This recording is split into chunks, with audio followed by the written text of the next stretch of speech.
Mahlzeit, herzlich willkommen beim Rugby Video Magazin, einem neuen Video meinerseits. Und wir reden heute über eine neue Achterbahn, beziehungsweise zwei neue Achterbahnen, die es in den Niederlanden jetzt neu gibt. Und zwar in Walibi Holland. Wir sind heute in Walibi Holland und hier haben von RMC Rocky Mountain Constructions zwei neue Achterbahnen vor circa 2 Wochen eröffnet.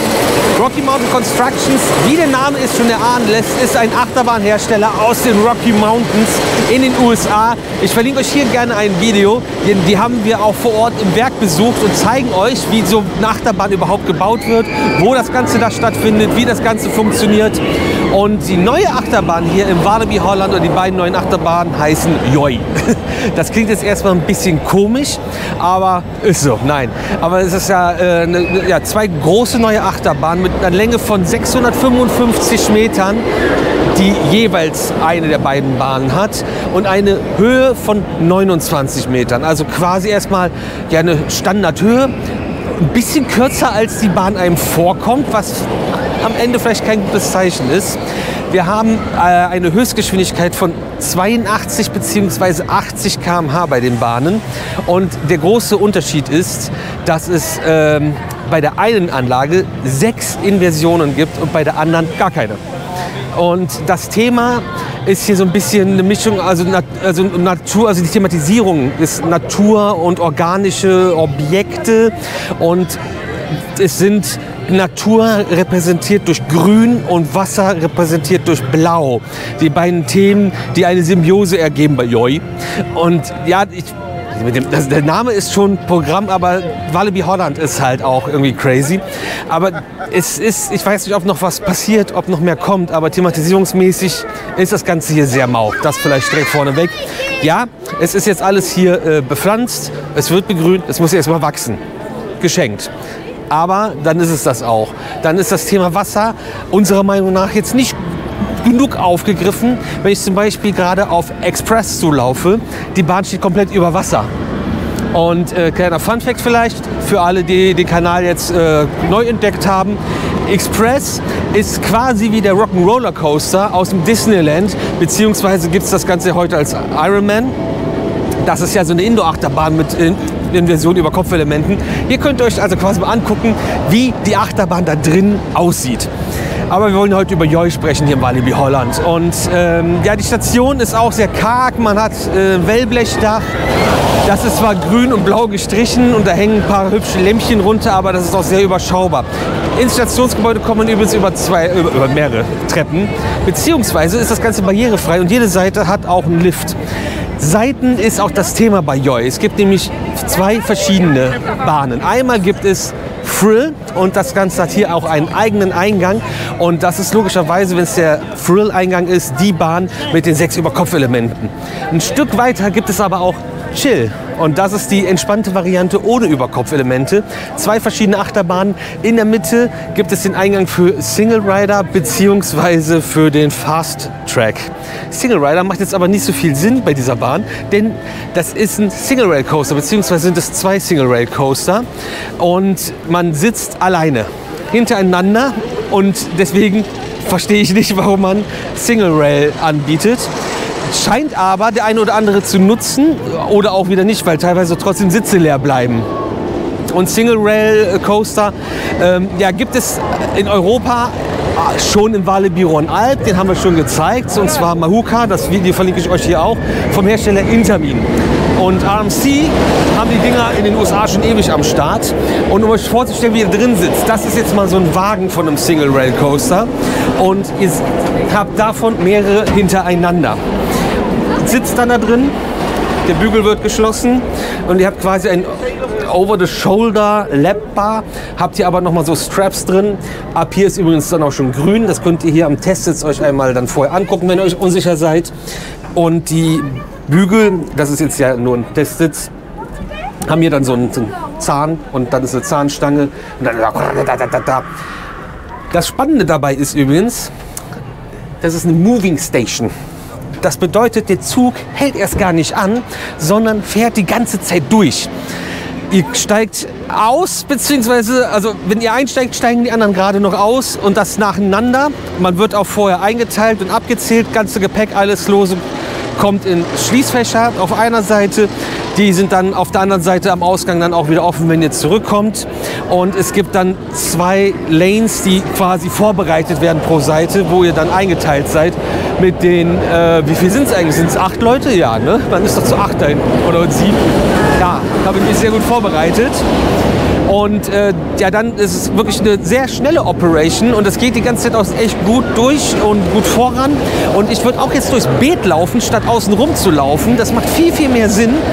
Und dann startet auch die Fahrt mit einem Kettenlift, der euch auf die 29 Meter Höhe bringt. Und 27 Meter ist die Abfahrt. Yoi ist ein sogenannter Dueling Coaster. Jetzt habe ich selber fast den Fehler gemacht, was ich euch nämlich jetzt erklären wollte. Es gibt quasi 3 Versionen von solchen Achterbahnen, wo 2 Züge nebeneinander fahren. Und zwar gibt es einmal den Dueling Coaster, den wir hier haben, wo sich die Züge gegenseitig duellieren. Das bedeutet, man startet gleichzeitig und das Ganze ist auch so abgestimmt, dass man immer wieder sich begegnet, über Kreuz fährt, sich auch mal entgegenfährt. Es gibt zum Beispiel Highlights wie hier oben, das ist sehr schwer zu sehen und zu zeigen, das sogenannte High-Five-Element. Das bedeutet, beide Züge fahren so, werden so geneigt und man ist so, wenn man die Arme ausstreckt, denkt man, man könnte sich ein High-Five geben. Das ist genau an dieser Stelle und ich glaube nicht, dass ihr das gut erkennen könnt, aber jetzt geht es zusammen und da, die Ärmchen sind oben. Mega witziges Element einfach. Das sind dann Dueling Coaster. Man kann auch aufeinander zufahren, sich übereinander kreuzen. Bei Racing Coastern, das ist eine andere Variante, fährt man die ganze Zeit parallel nebeneinander und da ist dann das Streckenlayout so gewählt, dass immer am Ende man gleiche Kurvenradien gefahren ist, damit es fair bleibt und dann gewinnt einfach ein Rennen der schwerere Zug, weil der schwerere Zug ist der schnellere Zug am Ende. Und als dritte Variante, damit ihr es vielleicht schon mal gehört habt, haben wir auch schon mal ein Video zu gemacht, gibt es den sogenannten Möbius Coaster. Und der fährt eine Möbius-Schleife, ganz einfach gesagt. Heißt, ihr startet, wenn ihr so eine Station habt mit 2 Zügen gleichzeitig, ihr startet links, fahrt die Strecke, kommt rechts wieder an. Wenn ihr dann durchfahrt und weiterfahrt, kommt ihr links wieder an. Also 2 Runden sind eine Runde. Wisst ihr, es ist, am Ende ist das eine Achterbahn. Das sind 2 Achterbahnen. Racing Coaster, 2 Achterbahnen, Möbius, eine Achterbahn. Ja, Yoi. Müssen wir ja auch ein bisschen drüber sprechen, wie die Fahrt ist. Wenn ich jetzt, glaube ich, ganz gut euch vermittelt habe, was denn Yoi überhaupt ist, was so ein RMC Single Rail Coaster ist. Der übrigens als Typenbezeichnung bei Rocky Mountain Constructions den Namen Raptor Track hat. Diese große Blechkiste ist der Raptor Track, darauf sind dann diese Einzelfahrzeuge und es gibt davon so Prototyp-Standardanlagen. Die sind wir in den USA auch schon gefahren und waren mega hyped und sehr begeistert davon. Dann wurden diese größeren Anlagen auch in den USA schon gebaut und da habe ich dann nicht so viel Positives gehört.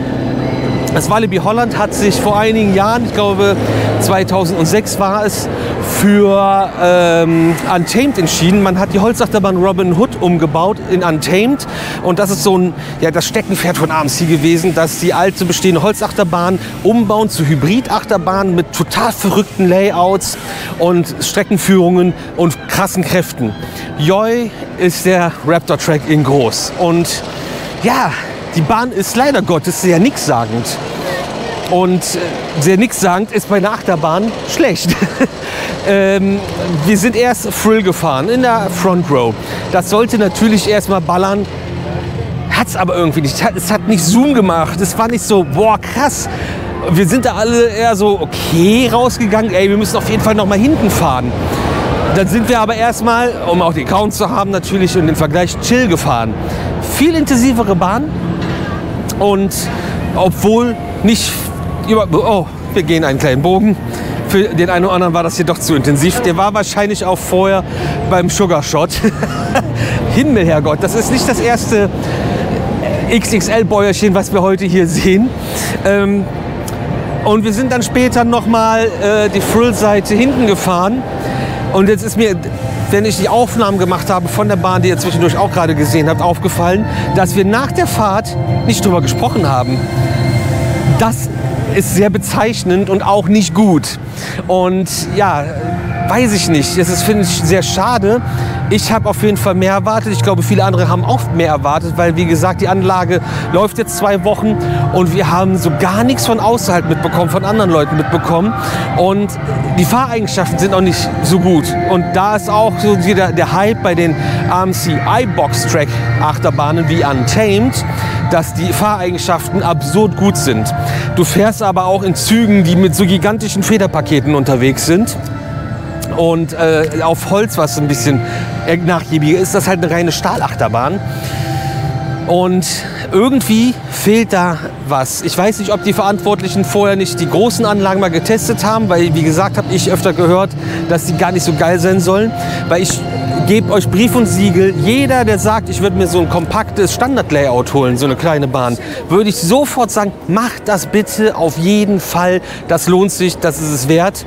Jetzt Joi, schade. Also ich habe viel mehr erwartet. Und es ist jetzt auch nicht so, dass die Bahn irgendwas mit Thematisierung wieder rausholen würde, sondern das fehlt halt eigentlich auch gänzlich. Ich weiß nicht, ich glaube, einen eigenen Soundtrack gibt es schon. Hört man aber auch ganz schlecht. Die Bahn ist unglaublich laut, auch sehr unangenehm. Und die Fahreigenschaften sind, wie gesagt, nicht so gut. Es ist so ein bisschen, du sitzt so auf einer Nähmaschine. Das ist aber eine kaputte, weißt du?